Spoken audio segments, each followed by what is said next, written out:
қорғаймыз дегендей.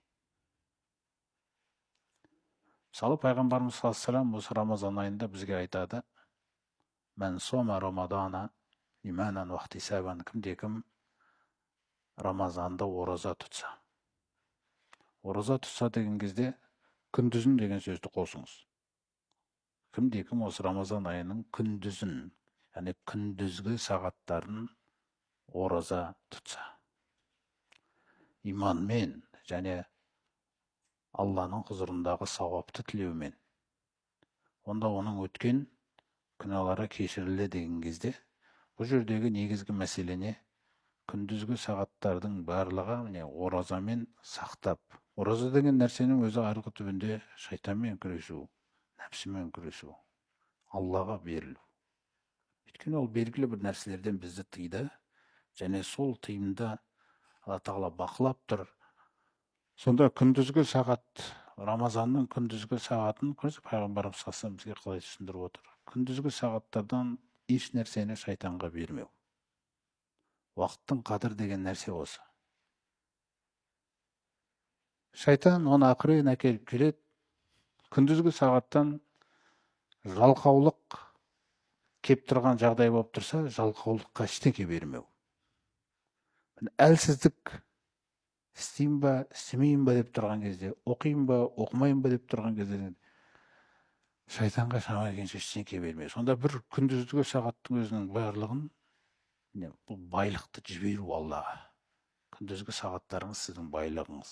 Осыны толығымен шама келгенше Алла Тағаланың алдына әдемілеп жіберуге тырысу. Мысалы, кешегі имам Науауидің өздеріңіз өмірін оқығансыздар. Мысалы, Дамаскіге сол өздеріңіз сияқты жасөспірім кезінде оқуға барған кезде сол хадис саласымен шұғылданады. Сол жақта енді ғалым болу жолында болады. Сонда күніне 10 ілімді оқыған. Мысалы, фиқ, соған 1 сағат береді, усул фиқ, оған 1 сағат береді, хадис, оған 1 сағат береді дегендей нәрселер. Жаңа хадис ілімі, оның тізбектеріндегі ерлерді зерттеу 1 сағат. Сонда 10 пәнді оқиды, 10 сағат оқыған. Бұл білім жолындағы адамның уақыты. Біз енді оны дәл сондай қылып айтып отқан жоқ, бірақ кім егер сіздердің іштерінде ғалым болам десе, бұдан басқа амал жоқ. Ғалымның жаңағы мағынадағы терең зерттеуі, соны 1 сағат отырады, сосын тұрады да, жаңа жаттық нелерін жасап алады да, қайтадан келесіге отырады, қайтадан етіп алады, серуендеп бір жауат қайтадан отырады. Сонда қарап тұрсаңыз, соның негізінде енді бүгінге дейін белгілі ол кісінің еңбектері, аты, Алла Тағаланың қалауымен, Алла Тағала шын мәніндегі жаңағы ықыласпен қабыл алсын ол кісінен. Сонда өзіңіз ойлаңыз, шайтанға бермеуге тырысу. Күндізгі уақыттың барлығы Аллаға берілу керек.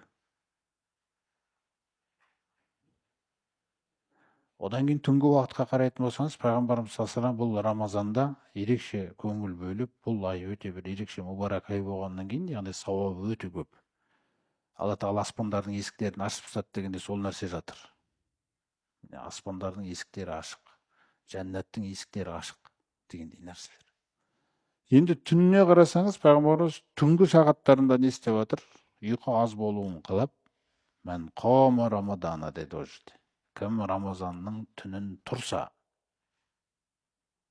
ол түнін тұрудағы мақсатты жаңа Құранды оқу. Әл-Муддассир, Муззаммил сүресінде өздеріңізге белгілі, "Вараттилил Құр'ана тартила". Құранда асықпай, мәнін түсініп оқы. Түнгі намазды сол үшін тұр деп жатыр. Сонда қарап тұрсаңыз, түнгі уақыттың өзін Құранмен шұғылдандырып, түнгі сағаттардың өзін Аллаға қарай жаңаға жіберу. Рамазанда сонда біз күндіз де, түнде де шама келгенше осы өміріміздің сағаттарын жақсылап пайдалану керекпіз.